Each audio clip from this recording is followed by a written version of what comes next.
I got to start with this. So he's working for free with Doge. He's kind of put a lot of his life on hold. And you sued Twitter a number of years ago. You just made him pay you $10 million? That's right. That's right. That's right. Well, I sued from long before he had it. Yeah. And I mean, they really did a number on me, you know. And I sued, and they had to pay. They paid $10 million settlement. You're okay with that? I mean, I left it up to the lawyers and you know the team running Twitter. So I said, you guys do what you think is the right. It makes sense. I think it's fun. I think it's a very low. I was looking to get much more money than that. So you gave him a discount in the lawsuit. He got a he got a big discount. I don't think he even knows about it. He's become one of your, if you read and believe the media, he's become one of your best friends. He's working for free for you. Well, I love the president. I just want to be clear about that. You don't care about that? I know. I love the president. You love the president? I think President Trump is a good man, and he's, you know. It's nice the way he said that. You know, there's something nice about it. It really is. You know, because I mean, the president's been so unfairly attacked in the media. It's really outrageous, and I've at this point spent a lot of time with the president, and not once have I seen him do something that was mean or cruel or wrong. Not once. You know, I've known him for 30 years. Yeah. And I've never seen anybody take as much as he's taken. Yeah. And we've discussed this, and I'm like, how do you deal with it? Did I have a choice? Well, you would say that to me. I'm like, what am I going to do? Worry about it? And, you know, and then culminating in 2 assassination attempts, which resulted in your endorsement. Well, I was going to do it anyway, but that was it. Precipitating event. Yeah. That speeded it up a little bit. Yeah. The day of the assassination. I didn't know that. Yeah. It sped it up, but I was going to do it anyway. Mr. President, with your indulgence, I'm convinced that people only know a little bit about Elon. I don't think they know everything about Elon, because as I studied and prepared for this interview, I learned a lot about you that I didn't know. I think people will think about Tesla. Democrats are demonizing you and trying to make the country hate you. I just want people to understand you a little bit better, and the person that you've gotten to know and have now put a lot of trust in. Yeah. And, you know, just let's go over a little bit of your bio, starting with PayPal and how you became involved in Tesla and SpaceX and Neuralink and all these. Take a while. I mean, you know, I think the way you think of me is like I'm a technologist, and I try to make technologies that improve the world and make life better. Your shirt. Yeah, and that's why I like my T-shirt says tech support, because I'm here to provide the president with technology support. And now that may seem like, well, is that a silly thing? But actually, it's a very important thing, because the president will make these executive orders, which are very sensible and good for the country, but then they don't get implemented. You know, so. If you take, for example, all the funding for the migrant hotels, the president issued an executive order. Hey, we need to stop taking taxpayer money and paying for luxury hotels for illegal immigrants, which makes no sense. Like, so obviously, people do not want their tax dollars going to fund high-end hotels for illegals, and yet they were still doing that, even as late as last week. And so, you know, we went in there and we're like, this is in violation of the presidential executive order. It needs to stop. So what we're doing here is one of the biggest functions of the Doge team is just making sure that the presidential executive orders are actually carried out. And this is, I just want to point out, this is a very important thing, because the president is the elected representative of the people. So he's representing the will of the people. And if the bureaucracy is fighting the will of the people, and preventing the president from implementing what the people want, then what we live in is a bureaucracy and not a democracy. No. You're both aware, you have to be keenly aware, that the media and the punditry class, not that, you know, I think you've proven they have no power anymore, because they threw everything they had at you and they didn't win. And that was, you know, the New York Times, Washington Post, 3 networks, every late night comedy show, 2 cable channels. They just threw everything, lawfare, weaponization. Sure.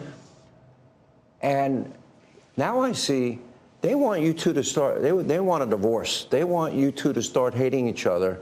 And they try, President Elon Musk, for example. You do know that they're doing that to you. Oh, I see it all the time. They tried it, then they stopped. That wasn't. They have many different things of hatred.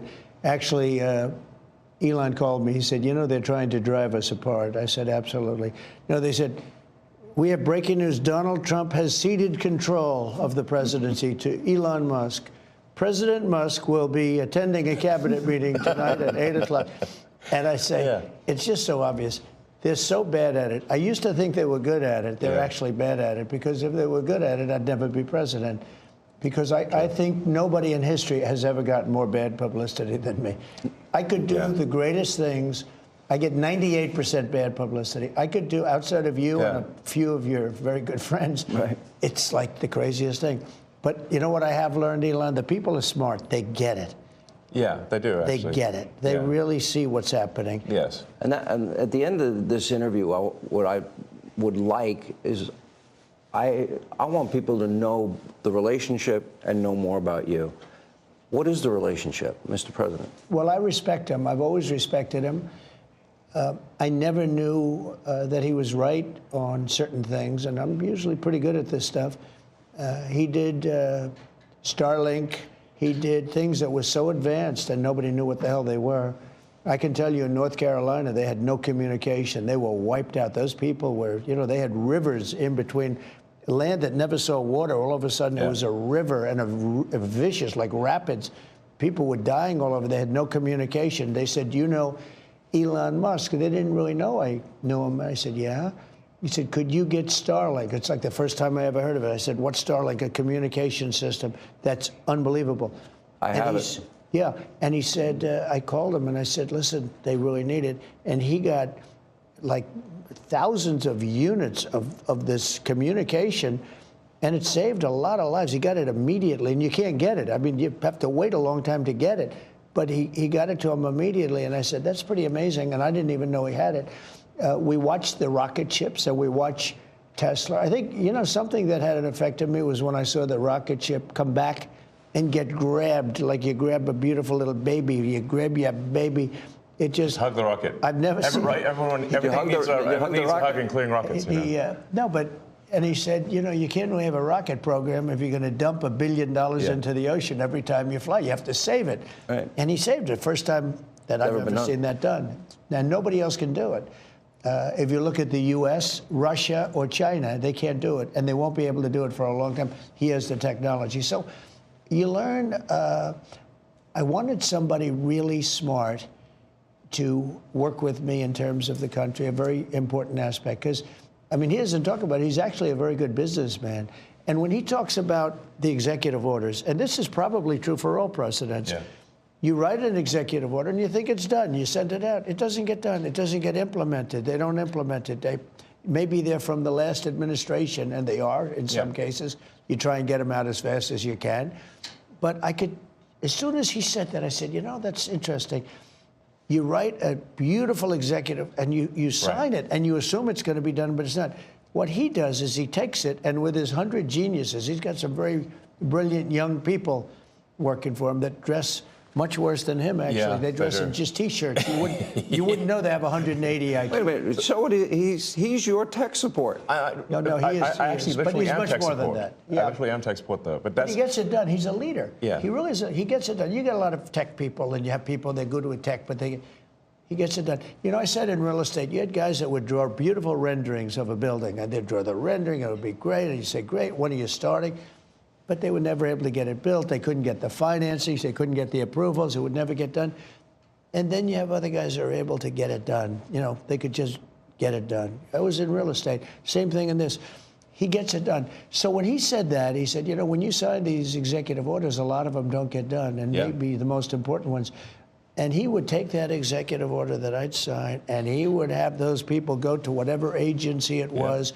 When are you doing it? Get it done, get it done. And some guy that maybe didn't want to do it, all of a sudden, he's signing. He just doesn't want to be bothered. Do a lot of those executive orders have to be codified into law? You need the Republican Congress to follow up? And they will be. A lot of them will be, They will. But look, in the meantime, we have 4 years. The beauty is we have 4 years. That's why I like doing it right at the beginning. Because an executive order is great. I mean, the one problem, it's both good and bad. Because when they did all these executive orders, I've canceled most of them. They were terrible. I mean, we're going to go radical left communist. Okay, it was crazy. Their Really crazy. executive orders were so bad. If they ever got them codified, you'd never be able to break them. So the damage that Biden has done to this country, and it's not even Biden, it's the people that circled him in the Oval Office, okay?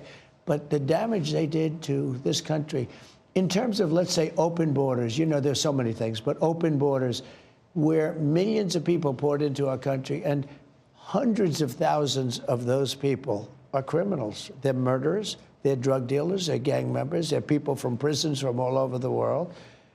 And we have a great guy, Tom Homan, and he is doing so incredibly. You saw the numbers, they're down like 96%. 95%. He is a phenomenal guy. And Kristi Noem is doing an unbelievable job. And he wanted her. He said, she's so tough. And I said, I don't think of her as that way. You know, she's very nice. He said, no, she's so tough. And she is. I see with the horses, she's riding the horse. Let's go. She's great. But the team we have is really unbelievable. But those executive orders, I sign them, and now they get passed on to him and his group and other people, and they're all getting done. We're getting them done. Let me go back a little bit to your background, because it's beyond impressive. You were the chief engineer, for example. You were an early believer in Tesla. You became the CEO, and then the chief engineer, which was phenomenal. SpaceX, same thing, which is unbelievable. I mean, you were the first company, private company, to send astronauts successfully into space. First private company to send astronauts into orbit. Yeah. That's pretty deep. He's going to go into orbit soon. Okay. Yeah. No, he's going to go to Mars. He's Starlink. At some point. Huh? Yeah. Is in over. I mean, they always ask me, like, do you want to die on Mars? And I say, well, yes, but not on impact. Starlink is in 100 countries. This is going to be hard. I feel like I'm interviewing two brothers here. You go ahead. Star Shield, which could be used for national defense. Yeah, it is already being used for national defense. Then you have a, what is it called? Optimus, a part of Tesla. The robot, yeah. A robotic arm. Then you have an AI arm. And then you have something that really fascinated me, and it's called Neuralink. Yes. You might help the blind to see, yes, and people with spinal cord injuries, that they can recover, where in the past, how close is that to becoming a success? Neuralink, we've implanted Neuralink in 3 patients so far who are quadriplegics, and it allows them to directly control their phone and computer just using their mind, just by thinking. It's like, so we call this product telepathy. So you control your computer and phone just by thinking, and it's possible to actually control the computer and phone faster than someone who has working hands. Then the next step would be to add a second Neuralink implant past the point where the neurons are damaged, so that somebody can walk again, and so they can have full body functionality restored. And you like Bobby, right? I like Bobby, actually. Yeah, I think I supported Bobby Kennedy. I think he's unfairly maligned as someone who is anti-science, but I think he isn't. He just wants to question the science, which is the essence of the science. The scientific method fundamentally is about always questioning the science. Well, they didn't tell us the truth about COVID. Correct. That's for sure. Yes. And we learned a lot with the Twitter files. And that just then raises a question. You're the richest man in the world. You may not like that part. Yeah. You're pretty competitive. It's neither here nor there. I've known you a long time. But that's why. But he's on your team. Well, that's true. He can't top that. He's good. You know, I wanted to find somebody smarter than him. I searched all over. I just couldn't do it. Yeah. I couldn't. You really tried hard. I couldn't find anyone smarter, right? So we had it for the country. But this is the thing. We settled on this. Well, than's for having me. So I'm just trying to be useful. But this is the interesting. So. This is where we are as a society, and I hate to do this to you, but I'm going to do it anyway. You're doing all of these things. Nobody at Doge gets paid a penny, correct? Well, actually, some people are federal employees. Some are, okay. Yeah, they're helping. But it's fair to say that the software engineers at Doge could be earning millions of dollars a year, and instead of earning a small fraction of that as federal employees. Okay, so and they're very committed people. So yes. You're committed to helping the blind see, people with spinal cord injuries recover. Yes. You're committed to getting to Mars. you're committed to rescue. You're going to help rescue next month 2 astronauts that I think were abandoned. They dispute that in an interview. At the president's request, or instruction, we are accelerating the return of the astronauts, which was postponed kind of to a ridiculous degree. They got left in space. They've been there. They were supposed to be there 8 days. They're there almost 300. Biden. They were yes, they were left up there for political reasons, which is not good. Okay, it's not good. Now, if I had the weight of the pressure of doing that successfully on my shoulders, I think I'd be, But when we spoke before we did this interview, you are very confident. You think this will be a successful mission. Well, we don't want to be complacent, but we have brought astronauts back from the space station many times before, and always with success. Mm-hmm. So, as long as we're not complacent. When are you going to launch? I think it's about 4 weeks to bring them back. About 4 weeks? Yeah. And we're being extremely cautious. Yeah. You now have the go-ahead. Yes. Well, thanks to you. They didn't have the go-ahead with Biden. What's that? He was going to leave him in space. I think he was going to leave him in space. Well, it's like when we were growing up, lost in space. Yeah, he didn't want the publicity. Can you believe it? Unbelievable. And so I want to echo something that the president said and then ask an overarching question. So people get hit with Hurricane Helene. They have no communication with the outside world. You come to the rescue. You donated that, I believe? Yes. Okay. You donated to the people. He saved a lot of lives in North Carolina. He saved a lot of lives. And California after the wildfires? California, but I mean in North Carolina where they were really in trouble, they had no communication. People were dying. They were dying of starvation. He saved a lot of lives in North Carolina. Okay. Now you're going to rescue astronauts. And now, and again, you do all of this. I would think liberals would love the fact that you have the biggest electric vehicle company in the world. Yeah, I mean, I used to be adored by the left, Yeah, not anymore. Less so these days. He killed that, huh? I mean, less so. I really didn't. Well, I mean, this whole sort of like, they call it like Trump derangement syndrome. Yeah. And I didn't, you don't realize how real this is until you can't reason with people. So like I was at a friend's birthday party in LA, just a birthday dinner, and it was like a nice, quiet dinner, and everyone was behaving normally. And then I happened to mention, this is before the election, like a month or two before, I happened to mention the president's name. And it was like they got shot with a dart in the jugular that contained like methamphetamine and rabies, okay? And they're like, wow! And I'm like, what is wrong? Like, guys, like, you can't have like a normal conversation. Yeah. And it's like they become completely irrational. He has no idea, but if you're friends with him, you pay a price. It's like I walk into a restaurant in New York and it's like half the room it's daggers and they want to. No, the eye daggers level is insane. Yeah. I mean, there was like I had like some invitation because I got invited to like basically a big sort of dem event like that was, but I received the invitation like the beginning of last year, and I still attended even after I'd endorsed President Trump, and I didn't realize how profoundly that would affect how I was received. I mean, I walk into the room and I'm getting just the dirty looks from everyone.